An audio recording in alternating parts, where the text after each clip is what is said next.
जय श्री कृष्ण मित्रों। आपने व्रत और त्योहार, ये दो हमारे भारतीय संस्कृति के मूल स्रोतों के बारे में जरूर सुना होगा। जिसमें व्रत, जिसको हम अंग्रेजी में फास्ट कहते हैं, बहुत ही महत्वपूर्ण है।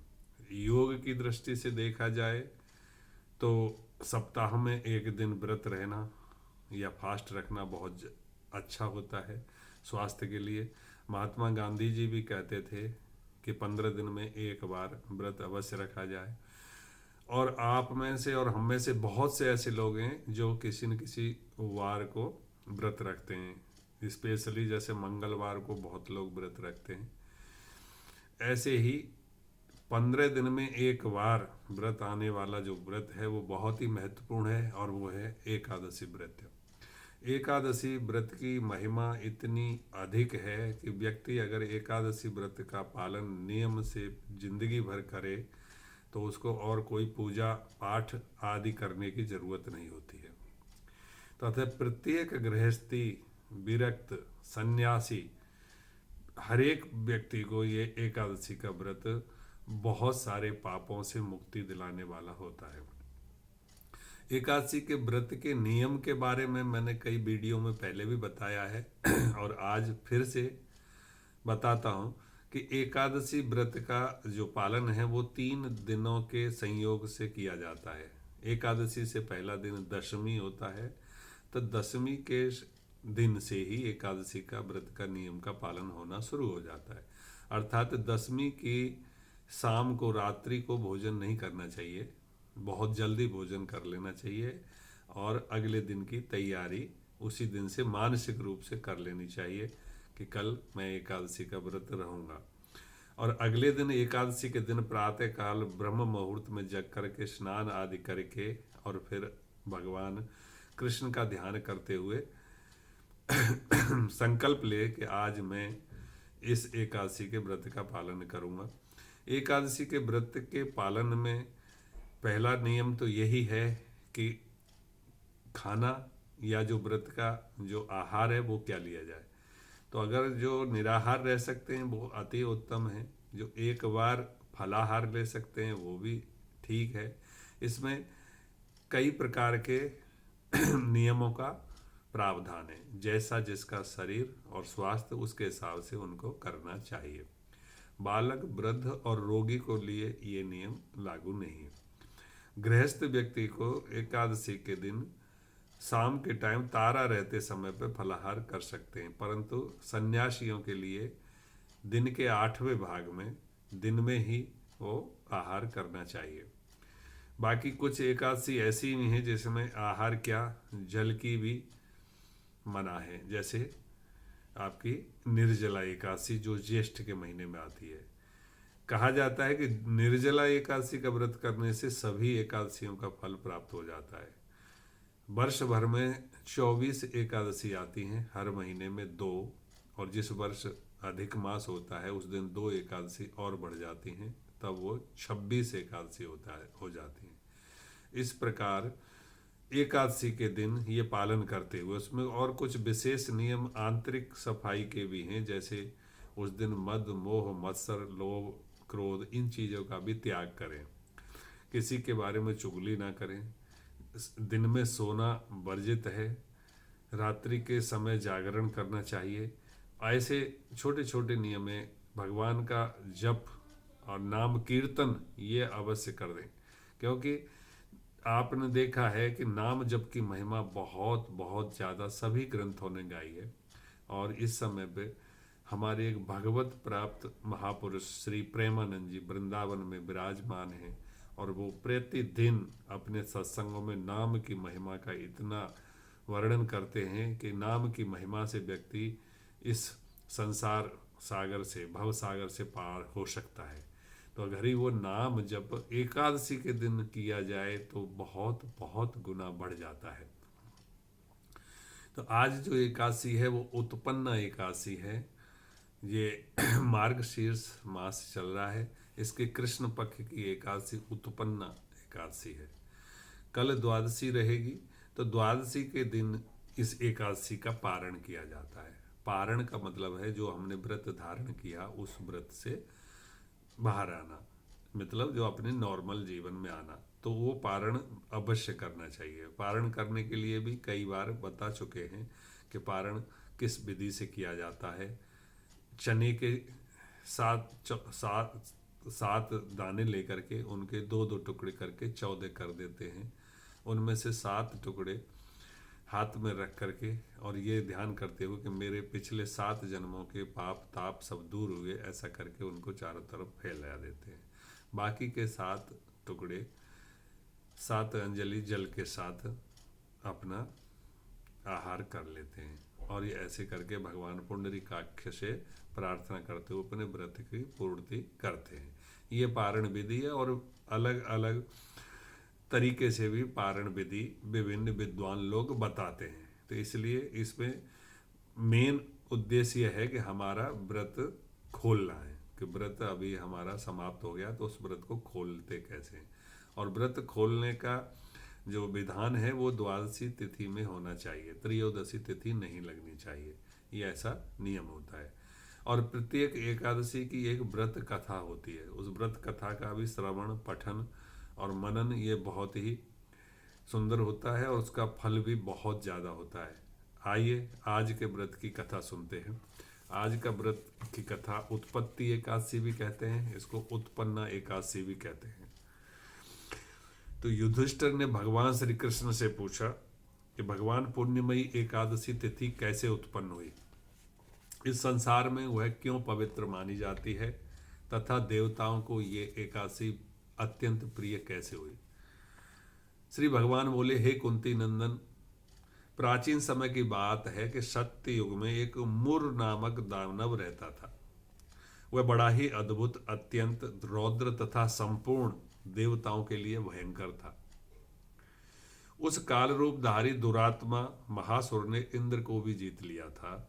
संपूर्ण देवता उससे परास्त होकर स्वर्ग से निकाले जा चुके थे और शंकित तथा भयभीत होकर पृथ्वी पर विचरा करते थे। एक दिन सब देवता महादेव जी के पास गए। वहां इंद्र ने भगवान शिव के आगे सारा हाल कह सुनाया। इंद्र बोले कि हे महेश्वर, ये देवता स्वर्ग लोक से निकाले जाने के बाद भी पृथ्वी पर विचर रहे हैं। मनुष्यों के बीच रहना इन्हें शोभा नहीं देता। देव कोई उपाय बताइए कि देवता किसका सहारा लें।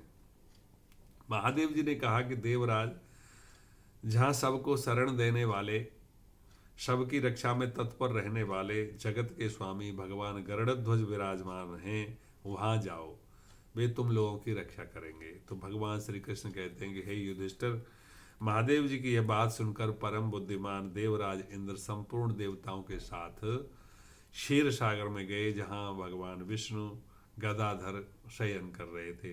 इंद्र ने हाथ जोड़कर उनकी स्तुति की। इंद्र बोले, हे देव देवेश्वर, आपको नमस्कार है। हे देव, आप ही पति, आप ही मति, आप ही कर्ता, आप ही कारण हैं। आप ही सब लोगों की माता और आप ही इस जगत के पिता हैं। देवता और दानव दोनों ही आपकी वंदना करते हैं। हे पुंडरीकाक्ष, आप दैत्यों के शत्रु हैं। हे मधुसूदन, हम लोगों की रक्षा कीजिए। हे प्रभु जगन्नाथ, अत्यंत उग्र स्वभाव वाले महाबली मुर नामक दैत्य ने इन संपूर्ण देवताओं को जीतकर स्वर्ग से बाहर निकाल दिया है। भगवान देव देवेश्वर, शरणागत वत्सल देवता भयभीत होकर आपकी शरण में आए। दानवों का विनाश करने वाले कमल नयन भक्त वत्सल देव देवेश्वर जनार्दन, हमारी रक्षा कीजिए। भगवान, शरण में आए हुए देवताओं की सहायता कीजिए। इंद्र की बात सुनकर के भगवान विष्णु बोले, हे देवराज, यह दानव कैसा है, इसका रूप और बल कैसा है तथा उस दुष्ट के रहने का स्थान कहाँ है। तो इंद्र बोले, हे देवेश्वर, पूर्व काल में ब्रह्मा जी के वंश में ताल जंग नामक एक महान असुर उत्पन्न हुआ था, जो भयंकर था। उसका पुत्र मुर नामक नाम से विख्यात है। उसका नाम मुर है। वह बहुत अत्यंत उत्कट पराक्रमी और देवताओं के लिए बहुत ही भयंकर है। चंद्रावती नाम से प्रसिद्ध एक नगरी है, उसी में स्थान बनाकर के यह रहता है। उस दैत्य ने समस्त देवताओं को परास्त करके स्वर्ग के सिंहासन पर उसको बैठाया है। उसने एक दूसरा ही इंद्र वहां पर बैठा दिया है। अग्नि, चंद्रमा, सूर्य, वायु और वरुण भी उसने दूसरे बनाए हैं। हे जनार्दन, मैं सच्ची बात बता रहा हूं, उसने सब कोई दूसरे ही कर दिए हैं। देवताओं को तो उसने उनके प्रत्येक स्थान से वंचित कर दिया है। अर्थात कहने का तात्पर्य यह है कि यहाँ पर इंद्र भगवान विष्णु को बता रहे हैं कि जो जो डिपार्टमेंट के देवता होते हैं, जैसे अग्नि, वायु, वरुण, ये सब, तो ये प्रतिष्ठित किए जाते हैं भगवान विष्णु के द्वारा इन पदों पर, परंतु इस दैत्य ने सबको हटा करके उसने अपने ही नियुक्त कर दिए। इंद्र की यह बात सुनकर भगवान जनार्दन को बड़ा क्रोध आया। उन्होंने देवताओं को साथ लेकर चंद्रावती नगरी में प्रवेश किया और भगवान गदाधर ने देखा कि दैत्यराज बारंबार गर्जना कर रहा है और उससे परास्त होकर संपूर्ण देवता दशों दिशाओं में भाग रहे हैं। अब वह दानव भगवान विष्णु को देखकर बोला, खड़ा रहे, खड़ा रहे। उसकी यह ललकार सुनकर भगवान के नेत्र क्रोध से लाल हो गए और वह बोले, अरे दुराचारी मानव, मेरी इन भुजाओं को देख। यह कहकर श्री विष्णु ने अपने दिव्य बाणों से सामने आए हुए दुष्ट दानवों को मारना आरंभ किया। दानव भय से विवल हो उठे। पांडुनंदन, तत्पश्चात श्री विष्णु ने दैत्य सेना पर चक्र का प्रहार कर दिया, जिससे छिन्न भिन्न होकर सैकड़ों योद्धा मौत के घाट में चले गए। उसके बाद भगवान मधुसूदन बद्रिकाश्रम को चले गए। वहां सिंहावती नाम की गुफा थी जो 12 योजन लंबी थी। पांडुनंदन, उस गुफा में एक ही दरवाजा था, तो भगवान विष्णु उसी में सो गए। वह दानव मुर भगवान को मार डालने के प्रयोग से उसी गुफा में पीछे पीछे लगा ही था, तो उसने भी गुफा में प्रवेश किया। वह भगवान को सोते देख उसे बड़ा हर्ष हुआ। उसने सोचा, यह दानवों को भय देने वाला देवता है, अतः इसे निसंदेह मार डालूंगा। युधिष्ठिर, दानव के इस प्रकार विचार करते ही भगवान विष्णु के शरीर से एक कन्या प्रकट हुई, जो बड़ी ही रूपवती, सौभाग्यशालिनी तथा दिव्य अस्त्र शस्त्रों से सुसज्जित थी। वह भगवान के तेज के अंश से उत्पन्न हुई थी। उसका बल और पराक्रम महान था। युधिष्ठिर, दानवराज मुर ने उस कन्या को देखा। कन्या ने युद्ध का विचार करके दानव के साथ युद्ध के लिए याचना की। महान भीषण युद्ध छिड़ गया। कन्या सब प्रकार के युद्ध कला में निपुण थी। वह दानव के मारे जाने पर भगवान जाग उठे। उस कन्या ने वह मुर नामक महान असुर अपने हुंकार मात्र से राख का ढेर कर दिया। उसके मारे जाने पर भगवान जाग उठे। उन्होंने दानव को धरती पर इस प्रकार निष्प्राण देखकर कन्या से पूछा, मेरा यह शत्रु अत्यंत उग्र और भयंकर था, किसने इसका वध किया है? कन्या बोली, हे स्वामी, आपके ही प्रसाद से मैंने इस महादैत्य का वध किया है। श्री भगवान ने कहा, हे कल्याणी, तुम्हारे इस कर्म से तीनों लोकों के मुनि और देवता आनंदित हुए हैं। अतः तुम्हारे मन में जैसी इच्छा हो उसके अनुसार मुझसे कोई वरदान मांग लो। देव दुर्लभ होने पर भी वह वर मैं तुम्हें दूंगा, इसमें तनिक भी संदेह नहीं है। वह कन्या साक्षात एकादशी ही थी। उसने कहा, प्रभु, यदि आप प्रसन्न हैं तो मैं आपकी कृपा से सब तीर्थों में प्रधान, समस्त विघ्नों का नाश करने वाली, जो लोग आप में भक्ति रखते हुए मेरे दिन उपवास करेंगे उन्हें सब प्रकार की सिद्धि प्राप्त हो जाए। माधव, जो लोग उपवास, नक्त भोजन अथवा एक भुक्त भोजन करके मेरे व्रत का पालन करें, उन्हें आप धन, धर्म और मोक्ष प्रदान कीजिए। या नक्त भोजन के बारे में कहा है, तो एक भुक्त भोजन तो अर्थात दिन में एक बार फलाहार करना। नक्त भोजन अर्थात दिन के 8वें भाग में जब सूर्य का तेज मंद पड़ जाता है उसे नक्त जानना चाहिए। तो गृहस्थ के लिए जो नक्त है वो तारों के दिखाई देने पर होता है। सन्यासी के लिए दिन के 8वें भाग में दिन रहते हुए नक्त भोजन होता है। श्री विष्णु बोले, कल्याणी, तुम जो कहती है वह सब पूर्ण होगा। तो भगवान श्री कृष्ण कहते हैं कि युधिष्ठिर, ऐसा वर पाकर के महाव्रता एकादशी बहुत प्रसन्न हुई। दोनों पक्षों की एकादशी समान रूप से कल्याण करने वाली है। इसमें शुक्ल और कृष्ण का भेद नहीं करना चाहिए। यदि उदय काल में थोड़ी सी एकादशी, मध्य में पूरी एकादशी नहीं, यदि उदय काल में थोड़ी सी एकादशी और मध्य काल में पूरी द्वादशी और अंत में किंचित त्रयोदशी हो तो वह त्रिस्पर्शा एकादशी कहलाती है। वह भगवान को बहुत ही प्रिय है। यदि एक त्रिस्पर्शा एकादशी का उपवास कर लिया तो 1000 एकादशी व्रतों का फल प्राप्त होता है, तथा इसी प्रकार द्वादशी का पारण करने पर 1000 गुना फल माना गया है।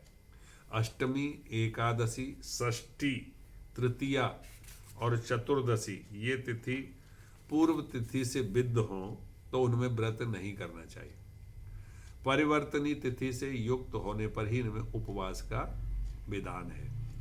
पहले दिन में और रात में भी एकादशी हो तो दूसरे दिन केवल प्रातः काल एकादशी एक दंड रहे तो पहली तिथि का परित्याग करके दूसरे दिन की द्वादशी युक्त एकादशी को ही उपवास करना चाहिए। यह विधि मैंने दोनों पक्षों की एकादशी के लिए बताई है। तो जो मनुष्य एकादशी को उपवास करता है वह बैकुंठ धाम में जाता है, जहां साक्षात भगवान गरुड़ध्वज विराजमान रहते हैं। जो मानव हर समय एकादशी के महात्म्य का पाठ करता है उसे 1000 गौदान के पुण्य का फल प्राप्त होता है। जो दिन या रात में भक्ति पूर्वक इस महात्म्य का श्रवण करते हैं वे निसंदेह ब्रह्म हत्या आदि पापों से मुक्त हो जाते हैं। एकादशी के समान पाप नाशक व्रत दूसरा कोई नहीं है। जय श्री कृष्ण।